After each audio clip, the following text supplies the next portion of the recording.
But the issue is surrender. This is something real. You don't find people going into the ashram in the morning to meditate with their knees knocking in fear because of how terrifying and profound they know that meditation is going to be. But if they were going in there to smoke DMT, they would be fully riveted on the modalities of what was about to happen. I mean, we can tell shit from shinola. It's just that we don't always prefer shinola. And I'm not I don't advocate it. People, sometimes there are people who are disappointed because they say, well, how often do you do it? Well, the answer is not very often. I mean, if I can get it in a couple or 3 times a year, I feel like I'm hitting it pretty hard. And the more successful it is, the less often you have to do it. I mean, I know people who say DMT is their most favorite drug. And when you say, well, when was the last time you did it? They say, well, 1967. It only lasted 4 minutes. They're still processing it. And they are still processing it. They're not just whistling Dixie. I mean, it is, to my mind, the most, I mentioned this earlier, the question, how do they keep the lid on this stuff? And I suppose here I'm preaching to the converted, because many people last night said they had an interest in this kind of thing. But they don't keep the lid on sexuality. No society has ever had it so under control that people didn't have sex. I mean, they may have had sex under weird conditions and under, ritual strictures and this and that. But we are like this salamander that has the option of never developing into its mature form. And to my mind, that's a tragedy, because this is our birthright, and somehow our inability to get a grip on our global problems has to do with this immaturity about our mental state. The two, I feel very strongly, are linked, and that, of course, we can't get control of the world because we are children in some profound way. And we don't like being children. But the culture has reinforced a form of infantilism. And the way I explain it to myself is it's a kind of unwillingness to go it alone on a certain level. I don't know how many of you remember in Brave New World, Huxley's brilliant dystopia, but there's a scene in there where Bernard, who is the guy who's out of it in the novel because in his fetal fluid they got an alcohol contaminant. And so he's different from everybody else in this society, and he occasionally has original thoughts. And he and his assigned girlfriend for the evening, or whatever she is, are in a helicopter, and they sweep out past the crematoria where they're recollecting elements for reuse. And he suspends the helicopter over the Black Bay, and she immediately becomes very agitated, restless, anxious, and pleads with him to return to the city. And what it is it's her anxiety over being alone in the presence of nature. She literally can't take it. And I think there are a lot of people in our society, and each of us in our own way at different times, who have within us this neurotic and infantile creature that can't face it alone. And that this going it alone thing is very important. Plotinus, the great Neoplatonic philosopher, he spoke of the mystical experience as the flight of the alone to the alone. And in the psychedelic experience, there is this issue of surrender, because a lot of people want to diddle with it. They want to be able to say they did it, but they don't ever want to face an actual moment where they put it all on the line. And yet the whole issue with this stuff is to let it lead, to let it show what it wants to show. So somehow, individually, we have to reclaim our experience. The real message, more important even than the psychedelic experience, the real message that I try to leave with people in these weekends is the primacy of direct experience. That as people, the real universe is, within your reach, always. Everything not within your reach is basically unconfirmed rumor. And we insert ourselves like ants or honeybees into hierarchies of knowledge.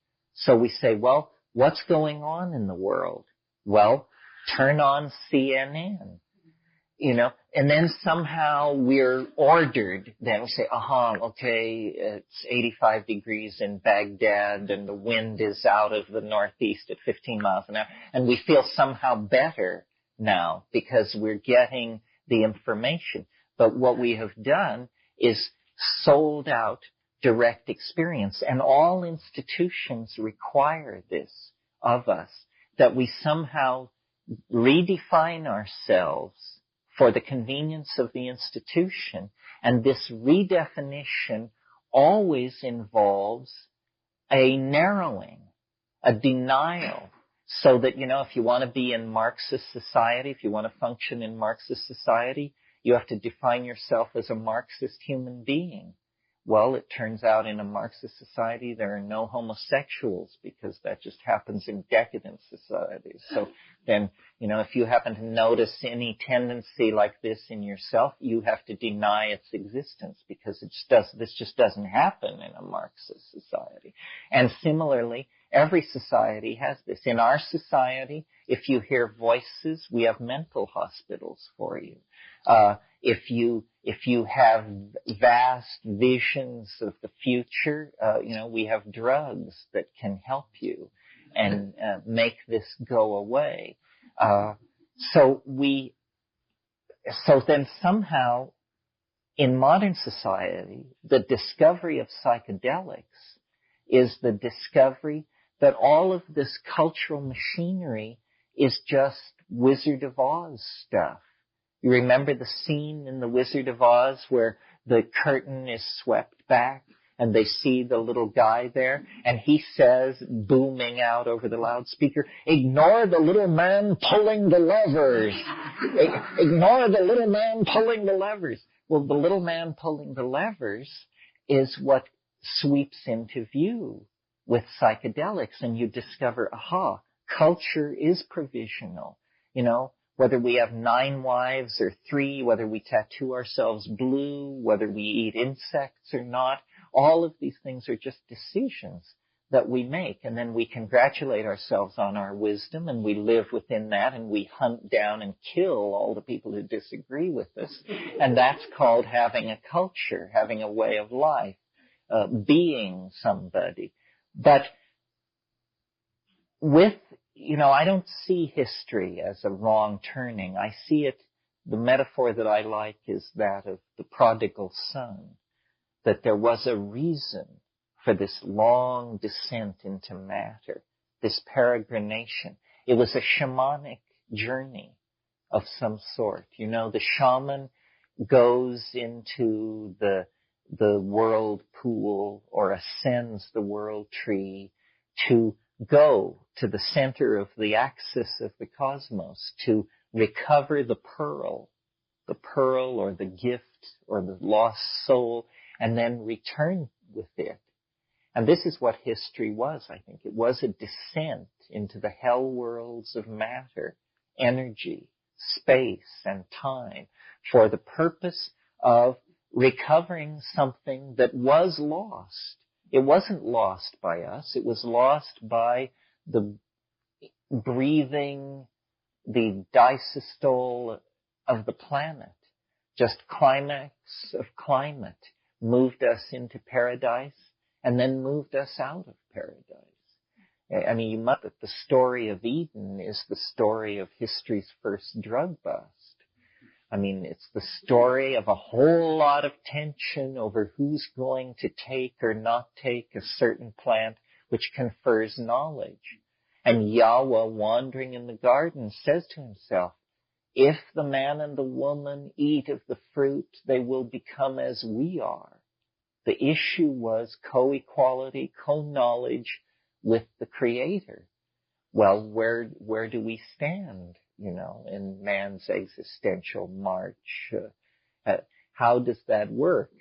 Can we always accept the subservient, infantile position? I mean, is knowledge to be dispensed by gods, and if not gods, then the institutions that appoint themselves as gods over us? Or is it actually that maturity begins with somehow claiming this birthright? And it is a birthright. And I don't know if a society can survive the claiming of this birthright by a large number of people. Certainly in the 1960s, when this was attempted, everybody got very agitated, and then it was frozen out. In so-called primitive or pre-literate societies, there is the office of the shaman, and the shaman is deputized to act for all of us. In the same way that we have airplane mechanics to fix jet engines, we have shamans to explore these hidden and fairly terrifying other dimensions.